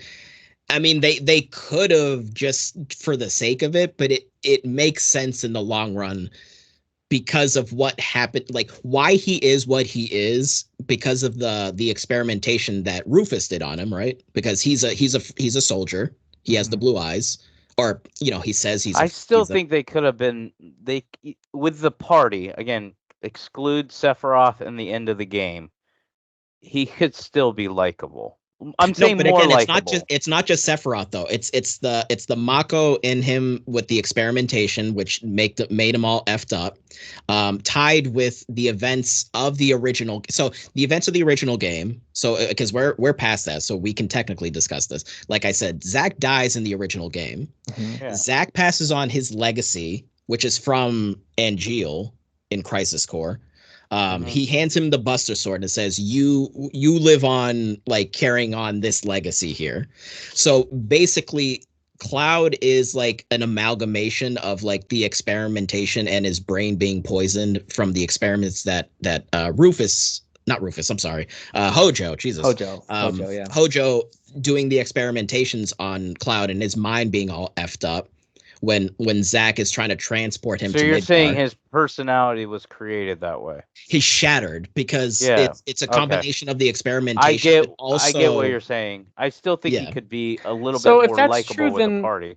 If that's true, and you're saying that characters like Tifa and I guess Aerith might understand this. Tifa knew him when he was younger, and there's a lot of, like, grace given. Okay, but why would Barrett or Red or Kate Sith or anyone else become friends with him, care about him, and follow him if that's all they know of him? There's no context for them to be like, oh guys, he's just being a dick for a reason. It's a really good reason. Believe me, there's a really good I reason. guess it's just video game pushing the plot forward stuff. But I think that's where I'm saying I hold it to a higher standard. The production values in this game are as good as I've ever seen.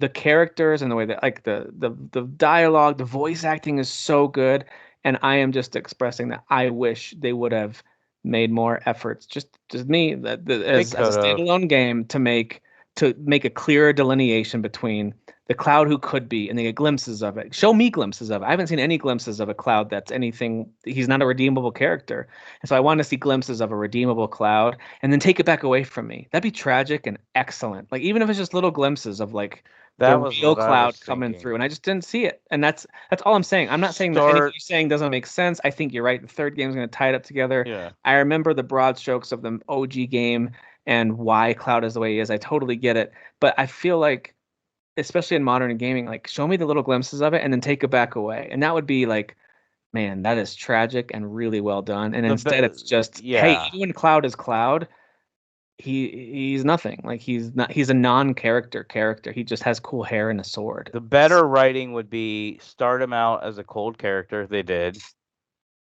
Have him warm up to the party. They do. In remakes, then they start to contradict themselves several times outside of just, oh, Sephiroth's taking over him. Just literally, he contradicts himself even with his romantic relationships. And then, like, you have him grow closer, then you start to see the taking over of Sephiroth and the change in behavior that then they start to witness as well. But they're going to be a little more accepting of it because they're going to be like, but we know the real Cloud, right. And this version, we know something's corrupting him. Yeah. And they are saying that in the game. They do say that in the game. So I understand that. I just think they could have just stuck with, we don't have to keep going back to Cold Cloud outside. Again, I'm not talking about the Sephiroth portions and the flashback portions. They could have kept him moving forward with bonding with him, and they didn't. There's several times in the story where it's like, that didn't make sense. You were just friendly with him 2 seconds ago, and now you're like, oh, I'm not going to hang out with you guys. Like, why? Because you're back to being cold again? I guess I would have to see what the moments are, but like... Yeah. Technically, like, we're just giving our. They don't feelings, actually even know the real Cloud. Like that's the thing. Like I'm trying to think. Tifa is really the main one that knows Cloud, but no. But I'm talking about the version of Cloud that they do know. They start the game off.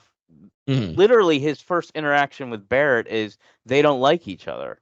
Mm-hmm. Barrett's rude to him. Cloud's rude to Barrett. But as the game goes on, you actually see Barrett start to like Cloud. You also start to see Cloud like Barrett, but then he starts being weird and cold towards everybody and goes back to like his shell version at different parts in the game. That's what I'm talking about, where it kind of contradicts, where better writing would have been, no, he's going to keep moving forward, growing closer to this group. We're a ragtag band of, guys going on this journey. And they kind of push away from that sometimes. And then they start doing the whole flashback stuff. And you go, okay, he's changing. Yeah. But they've already contradicted themselves. So it's less impactful is what I'm trying to say. I don't think it's contradicting themselves. I think it's, unfortunately, what you guys want is to see more him being the growth and more growth in these two games where... Again, it does just go back to we're not going to see that until the third game. That's just unfortunately what it is. It'll be interesting to see how they play that out. Be really interesting. It's just, and again, it's frustrating because it's like 3 games, hundreds of hours. I'll wait and see. I have no problem coming back and saying, if I remember this conversation and going, well, I was wrong about how they did Cloud. I still just I could be wrong too. But you could pick either or. You could either go, we just keep Cloud cold, then still have him do the flashback angry stuff, or you have him grow closer to this group, which they did, and then stop with the nonsense of the back and forth where you're now, why are you being rude to Aerith now when you're acting like her BFF 2 scenes ahead of that? Or just give me the motivation. Like, sometimes when a character is rude to the character, it's like, he's trying to keep them at arm's length because he knows what's going to happen to Yeah. her or whatever. Like, give me something. There's And you know definitely what? some There's holes there. there's some absolute validity to saying this is a second part of a 3-part story. Yeah. Dude, I totally understand that. But when Context you watch does matter. Yes, like when I you agree. watch a part 2 of a movie series or play any other part 2 of a game series, like you still, I think the onus is on the developers and the storytellers to tell a complete story within that part while continuing the overall arc. And I think that they didn't do a good job with the lead character, his arc in this game, just as a character who I can empathize with as a hero of the game. That doesn't mean that they shouldn't have done it that way or that I know a better way to write it. I'm not saying that. I just feel like they didn't do a good job of making me as a gamer care about this character. I only still like Cloud because I've got so much history with them, with the OG game, with watching the Advent Children, with all the things I know about Cloud. I'm like, dude, he's such a cool hero. I'm always going to like him. They almost can't do anything to make me not like Cloud as a character. But if I'm looking at just this game, I'm like, dude, like my kids watched me play it for several hours and they were like, why do the girls like him? You know, we joked about that. Well, it's difficult too, because like when you're thinking of the original game, like there's no voice acting. So there's no nuance to dialogue. There's no. I had no idea Nanaki sounded like that. Yeah. There's like Cloud. I think this is also a product of like you got newer games with the technologies that we have and incredible voice acting versus these old games that in our heads are like put on a pedestal and we think about them in a certain way, and in our minds, depending on how deep we got into these games, these older games, we would be like, oh, this is the voice for this character. This is what they sound like.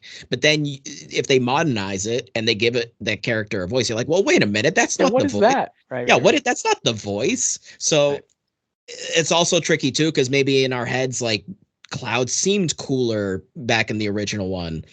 But also this is like not a direct remake. We need to remember that too. This is not literally that Cloud. That's the thing too. I actually kind of forgot about that like this is not literally that exact Cloud, because it's which not, is Dan, that's why I'm saying I think they should have done a better job at making you, the gamer, connect with Cloud better. And I think they did a poor job of making they might not want you to. Cloud. They might not actually want you to. You could be right. You could be absolutely right, which I think it's perplexing if that's the case. But that's that's fine. That's the case. Yeah, I don't think that's what they're doing. I think what they're doing is they're writing them how as best they think they are. I think there's a few holes in there. I think that's all it is. I don't think they're trying to making a empathetic and heroic character who's having struggles, and instead they're writing a one note like very unlayered character who's having struggles, and I'm like, man, they could have given him layers here, and here, and they didn't. Like that's all. I still like Cloud, and I didn't play the game going like, oh, I don't care about him at all. I still like him. I just found, gosh, don't die. I know. I just found him to be the live stream. I know. To be some of his interactions and the way he behaved jarring. That's all I'm saying. And apparently I'm getting emotional about it.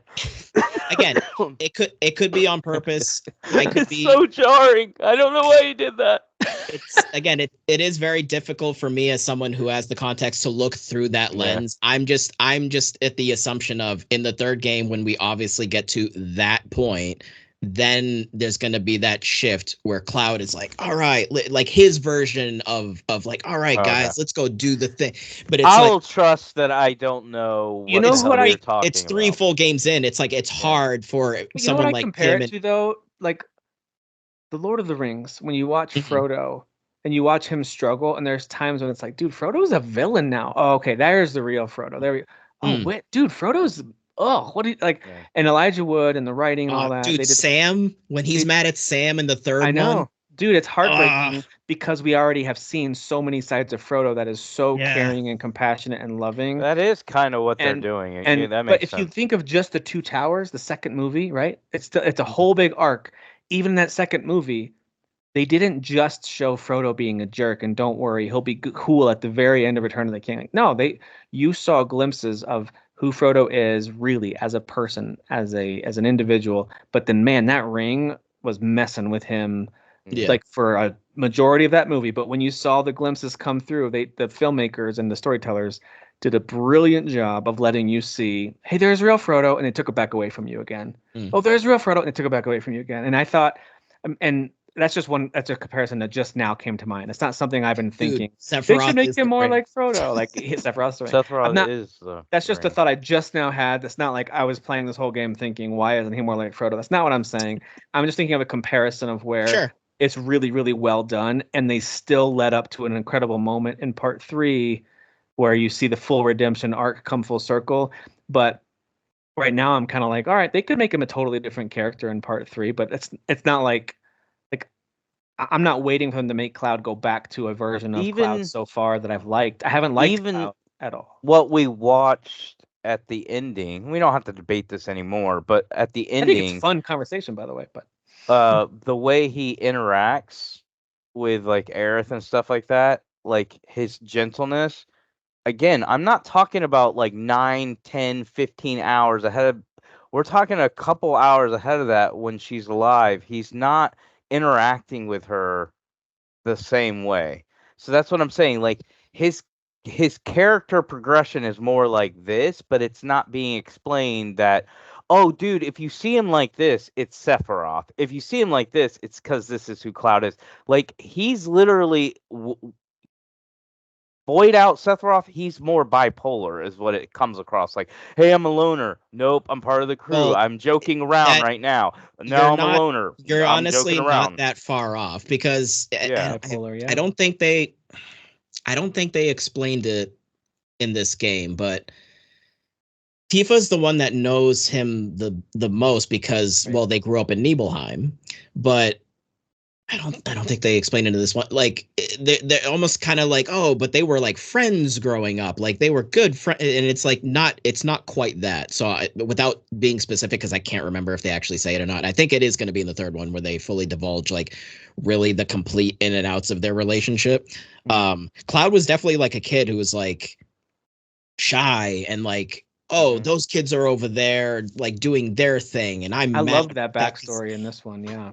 Yeah. Well, you get when she goes into the live stream, you get so that is going to be actually quite similar to what I'm referring to, Derek, as far as like the revelation moment is going to be that. But like, yeah, he was very much a kid that was like a loner and like would see them off in the corner, that crew over there and Tifa, those friends playing, and why aren't they inviting me? Like, what the hell? Like, I think it's like, yeah, I think a lot of that is like kind of still there with Cloud again, mixed with the Sephiroth stuff. You're right, man. That's a good reminder. That might have been his best character moment when she said, "You prefer to be alone." He was like, "I didn't like being alone." Like that might have been his most poignant character moment as actual Cloud. I was like, "Hey, human, okay." Like that's probably about it. But yeah, it's all. I think it's all really buried in there, and it's just. You're not gonna get that payoff until the third game. I'm sorry. Like, and again, whether that's a positive or a minus for a person, that's obviously each person's. Yeah. I mean, it's not. We're having this conversation here, and I'm enjoying it. It's not like if you asked me to rate the game, I didn't take it off for Cloud. Like any negatives had nothing to do with Cloud. But I have a question. We're just trying to figure out Cloud, guys. We're trying to figure. Is it Final Fantasy VII Revelation or Final Fantasy VII Reunion? I think it's not going to be Reunion because Crisis Core Reunion. Oh, maybe it'll be Rebirth remake Reunions. So they pluralized it because it's multiverse. Nojima, who actually took over like the actual like main like. Kind of like making the game, like it's not Nomura or Katase, is Nojima, being the developer or producer, whatever the freaking term is. He actually said that he wanted it to be Reunion for this one. He wanted this one to be Reunion, but they were like, you can't because we already did that over there. So they had to do it as Rebirth. Oh, okay. So then I guess my original prediction of Revelation might be true. But then when they kept saying reunion, I was like, okay, the third one's going to be Reunion. So what else could it be? It'll be an R word, right? It's going to be an R word. Yep. It's going to be an R word. Could it be like reaction? Could it be reactor? Return is a possibility because everything is Returnal. returning back into one Returnal. timeline. I think it's going to be Revelation. Okay, the game's Return all is a about good revealing one, though, things. but Return is a really good one. It stays with 2 syllables. It You have to makes think about sense what it with the means, too. story. Yeah, Yeah. the actual R words have meanings. Like Return would be a good one. Remake was supposed to be like a trick of like, oh, remake, right, guys? Like you all know what remake means in the spectrum of video games, but it's like, no, we're like remaking what this story is. Like, Yeah. Or Sephiroth is like remaking the timeline, so to speak. I would have put And my then money on Rebirth- Reunion if it weren't for that already being in a title somewhere. But Return to me feels like the name. Yeah, because it's like it's return. So I'm sticking with Revelation. So Sephiroth rebirthed a new timeline, almost, so to speak, right? Yeah. Because he took all of the he birthed it out of his man. Or it could be Final Fantasy VII Reveal. What is he revealing though? That's We've heard. He's gonna remove his coat, and we're gonna and we'll see the real Masamune. We're gonna see the one-winged angel. Am I right? We're gonna see that. We're gonna see that one wing. I'm gonna reveal that to you. All right. But yeah, so the ending thing was like the main thing that I was most like, because like it's just there's so much. I don't know about you guys, but the range of emotions I went through in that last segment, because the second my adrenaline was pumping, man. The second he blocked Sephiroth, I was like, oh shit, don't tell me they did the thing. Oh wait, no, she's dead. Oh wait, no, she's not. Like I was all over the place. Because then also I did feel like it was kind of robbed from us. The emotional weight of her dying, like seeing her die, and then putting her body out in the water. But then once I started, I was actually pretty annoyed at first, and I'll tell you why. I thought that's one of the most impactful deaths that they should have kept, because like, when you play games like whether it's Last of Us, whatever it is, they tell a powerful story. Character deaths are part of that powerful story, and it's like, part of me wants that not to have happened, but also it needed to happen for it to be as impactful as it was. And so I like the way you put it, like felt robbed, but also kind of like, man, this story isn't going to hit as hard. But as the game wrapped up and I saw what they were doing with Aerith, now you explained it really well, and I really liked that. So I enjoyed you doing that, by the way. So thanks for going on a deep dive. But as I saw at the end, like a spirit version of Aerith or live stream version or Cloud only in his head version, like who knows who that is, I realized like, oh no, she's gone for real. Like when the game ended, I thought Aerith is dead for real. Now, in what form is her death compared to someone else's? I don't know, but she's dead. And so then I felt a little more, this is going to sound weird, but like it felt better. Like, okay, that tragedy of this story is going to be intact in some way, shape, or form. And I felt like, okay, they're like Derek said, they're protecting the story, and that's a key part of the story.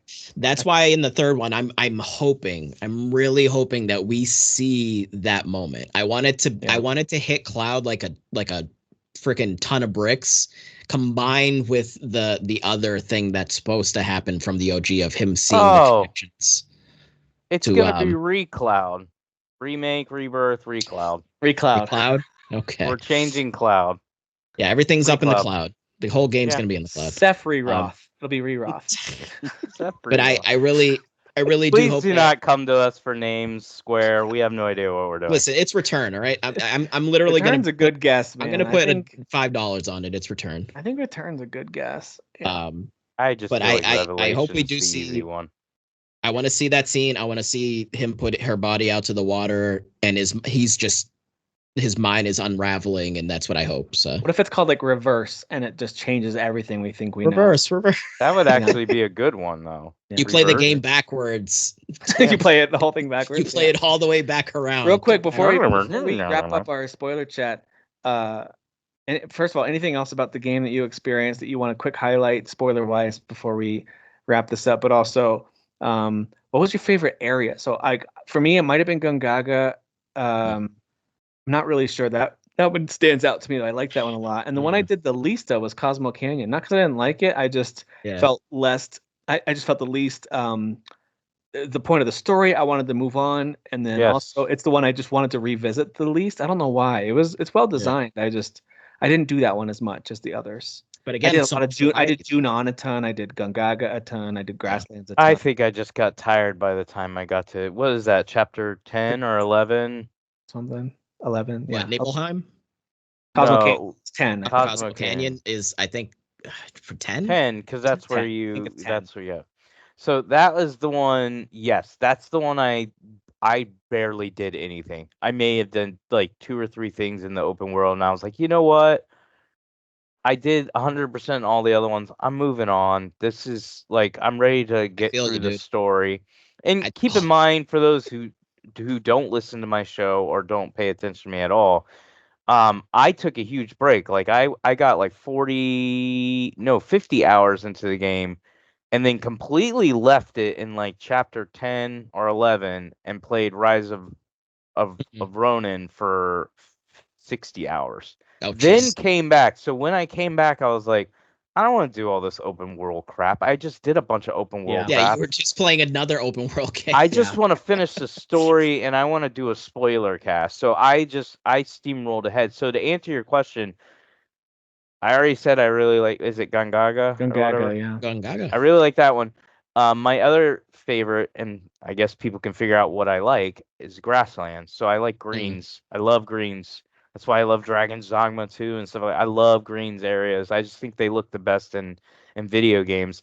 Um, but that's the area, the first area, grasslands, that made me really go, this game's gonna be super special. And I know we're not Yeah. doing a review or anything. The only thing that hurt this game for me was the mini games. If you take all the mini bull crap out and just let me play the open world, I like the open world. Let me They were mostly optional, right? There was Yeah. a few that you had to do. well, there's some main missions that are like clearly tied into. You Yeah, some need of to them do are. this. Yeah. Um, Yeah. but there was a lot of mini stuff I didn't like. But but as far as like story, characters, and even the open area, open world type stuff to do, the activities, all top notch to me. And the ending literally took me from a frustrated state of like how I viewed the game to this game. It cannot be below a 9. That's how much, again, I like mysteries. I don't want to walk away from an ending to a game going, I know everything, especially if I know there's another part. You know Now, there's once another we part get coming. yeah, if I know part 3's the end and they go cliffhanger, we might make Final Fantasy VII Part 4, then I might get a little annoyed. But like, I know this is a first and second part. I like when you throw twists at me. And so once I experienced those last 2 chapters, I was like, man, they're really good at this. They're really good at this, to the point where they're using something I don't like, which is multiverse, and making me be okay with it, to where I'm like, yeah, I'm still confused, but you're not as confusing as Marvel. And I think that's a good thing, a Yeah. very good thing. Agreed. Yeah, they Yeah, kept it as the stakes grounded still as feel possible. high. Sorry, Dan, go ahead. Yes. Oh no, I was just saying they kept it like we were saying before. They kept it as grounded as they possibly could for something that's multiverse related. Yes, grounded, and I still feel like the stakes are super high. Mhm. Like, you can introduce the idea of a multiverse, and I joked earlier, I wasn't actually being super serious. I don't hate all versions of multiverse. There's sometimes when it's a really cool version, a way to tell a story or whatever. I really don't like how they've done it in MCU, and I know that there's a lot of defenders out there who don't like any negativity about MCU because they're just glad it's getting made. That's great. I'm glad you're staying positive. I find what they've done in the MCU to be pretty obtuse and kind of tiring. Like, it's tiring to try to. It's just Wolverine looks pretty great. that looks so fun. Dude, That looks so it fun. looks so Yes, yes. But anyway, all that to say, I think in this one the stakes still feel really high, and I feel like there's still like character deaths are going to matter. And that's the problem with MCU, is like that no one dying really matters anymore, because it's like there's a million versions of everything. Like, okay, all right, Well, whatever. it's interesting that you do say that, because again, technically, and Sephiroth literally tells us there's just infinite universes or infinite timelines or whatever word that they're using. So it's like there's technically infinite of this party, but like we still are here at this one party. That's and the if difference. they lean into like, here's 8 Clouds and 7 Zacks and Right. 18 Aeriths, like, then I'm gonna be like, never Then I mind. don't I hate care. this. Then I hate this now, because now But you nothing know they matters. exist. They're just not. We're not playing as all of them. That's the Correct. thing. We're not like going to that world now and leveling up that crew. That's part Correct. of Universe 17. You know what I mean? Like, Yeah. it's Well, all like, there. Like we already said, it sounds like though Sephiroth is taking all those universes, all those things, and basically cramming them into one that he Yeah. wants to control. So that's where I said it's more interesting, if that's what he's doing, That's more interesting because, like Tim just said, the stakes are high. Yeah. You can't default to, oh, Aerith died here. I don't really care if she died because I know in another universe they could just remake this game again and be like, but Aerith's alive, or we can change whatever we want. If this is what they're doing, again, I could be taking it out of context where they're going, hey, there's infinite universes, but I'm so powerful. I'm a god. I'm going to cram them all into one, and I'm going to destroy you guys. I'm going to absolutely destroy everything about this one, again, not a multiverse, but this one universe because I've combined all of them to do this. If they do that, then that makes the stakes high, and that makes every death matter, everything. It allows them, like I said earlier, to advertise the game as this is different. You don't know what's coming, but in reality, they could stick to the same story, but they took you for a ride. And which they have been doing. Genius. Like, I'm sitting there thinking I should have wrote this story now because I just wrote a genius version of that. The way to trick everybody, but then still tell the same story. Not the first time Derek's called himself a genius, by the way. Yeah, well, I'm a genius. I'm a god. I'm a genius. Try dating me. I will tell you how great looking I am and smart I am. To sum up our spoiler cast for Final Fantasy VII Rebirth, it sounds like we're all agreeing. This is ultimately the story of two mentally challenged people fighting to the death. Yeah, absolutely. Cloud versus It's all about mental health. It's really just They're both at the end broken. of the game, part 3, it's just going to say, please sign up for Obamacare. We care about your mental health. Goddamn. I mean, it's a Japanese company. They don't care about Obamacare. They don't care. Mental please health. Sign up, libtards. All about mental health. Obamacare. My favorite area, grasslands, because there was just like there was something magical, which technically they showed in the trailers, but when you actually experience it, when they open the doors, when they open the doors there, and you go out that into Breath of the Wild. Yeah, exactly. It was the Breath of the Wild. This is so cool. I still get goosebumps when I think of like how amazing Breath of the Wild was. Yeah, and now so many games mimic it.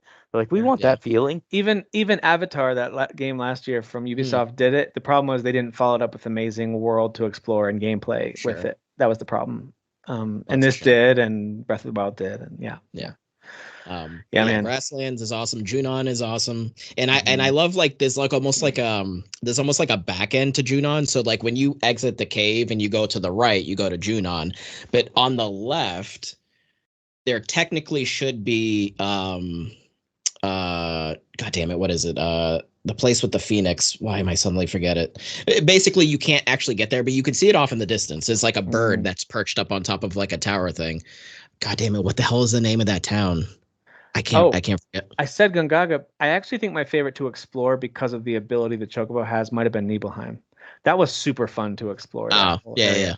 With the hover ability. The blue Chocobo, yeah. Like I actually really enjoy, like as someone who enjoys a good open world exploration area, that one to me was probably the most fun. I don't know. I didn't feel the most mobility because you had the Chocobo. Most mobility. Your favorite part of the game was probably unlocking the Chocobos, where you had to do the stealth. Stealth parts were not fun. Did not like that. I definitely felt like I was playing a Hitman game when I was playing that. I was like, man, these are so well done. Like the way I'm like sneaking up and doing rolls and really well done, guys. Those went great. I did love. It's not their specialty. I liked a lot of the mini games. I liked Queen's Blood, of course, a lot. I liked the stupid Rock'em Sock'em game. I liked that stuff. But not even just because Dapper Chocobo. I legit thought the Chocobo racing was fun. I really liked the Chocobo. It was actually fun. It wasn't bad. Fun. Mm-hmm. I think it's fun. What's funny is like that was better than a lot of kart racing ripoffs that are out there. Right. Yeah.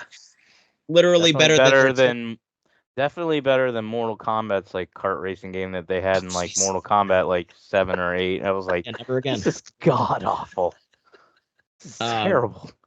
Queen's Blood, obviously. 2 seconds just to throw that Queen's in Blood is so good. That was a good game. I really like that. That's one of those games where I was like, don't make me play this. I hate this. And then I played it and I was like, no, I'm glad you guys forced me to do this. This is fun. I didn't keep playing it. There's a storyline with it. There's like I did play for a long time. They have a whole storyline with the guy who creates it, and like the there's an actual real life, like real world threat. With the game, like it gets crazy. Before we end, I do have to say I can't believe I did not bring this up, especially when you're like, what stuck out in the game? freaking, they have the greatest character in all of video games. How did I not bring up Dio? Like, Dio is my favorite character. Dude. The entire time he was on the Muscles. screen, I was just giggling because I'm like, he's talking all serious, but he's like muscles literally on doing muscles on Yeah, muscles. even when there was like a mass murderer who ran through and rampaged through, he's still going like, yeah, he's still flexing. ugh. Still flexing. I was like, this is Sasan in a video game, man. Wow. This Actually, is amazing. you know what? I'm glad that you mentioned the mass murder part because that whole part is actually pretty on point compared to OG. But I didn't necessarily love the way that they like ended the whole Barrett dying part thing. Yeah. Because in the original one, it's like the vibe of it is actually even darker, and it happens the Barrett and Dine fight happens like at the edge of a cliff. So at the very end, Dine actually jumps off. He's just like he just jumps off, which this was is like more like suicide by cop type of ending. Yeah, he basically he's still like it's still dark, but like yeah, he basically essentially like kind of sacrifices himself in that moment there. Because he's like mad at Barrett because he's like, well, so wait a minute, you took my daughter and you raised her. Like then he's like kind of almost like blaming her, which is like so there's still kind of that element of the back and forth. But yeah, there was something just really like grossly dark about like the OG one. That I kind of wish that they kept that, but you know, it wasn't like, you know, like, oh, this is devastating, but I did like that. Yeah, there's a lot of villains that need to die in part 3, so we'll see how that all plays out. They all survived their various. Well, they better bring back Dio. He better be in part 3. Just find a way to, even if he's just on the TV screen, like, hey, Cloud, how are you doing? I mean, Gold Saucer, there's going to be new mini games, so don't you worry. We're going back. We're going back. Going back. Please keep me away from Gold and Saucer. I freaking hate that place. Well, thank you guys for tuning in for our spoiler cast. I know we kind of went deep on certain specific things, but whatever. Like, it's better that than trying to like go through a predetermined outline of what we must discuss. I really enjoyed this. So I actually want to say that I thought it was actually pretty cool compared to most spoiler casts. Because I like that we put the video on and like Dan basically did a class study for us. I know. He's like, did you notice how look at the rainbow themes. Yeah. It's like, I don't want to take all the credit. It was a lot but of I thought it was good. diving into the rabbit hole. No, it was good. I enjoyed it. So thank you guys for tuning in. We'll catch you next time on the next episode of Current Gen Podcast or What Are You Playing with Derek? See ya.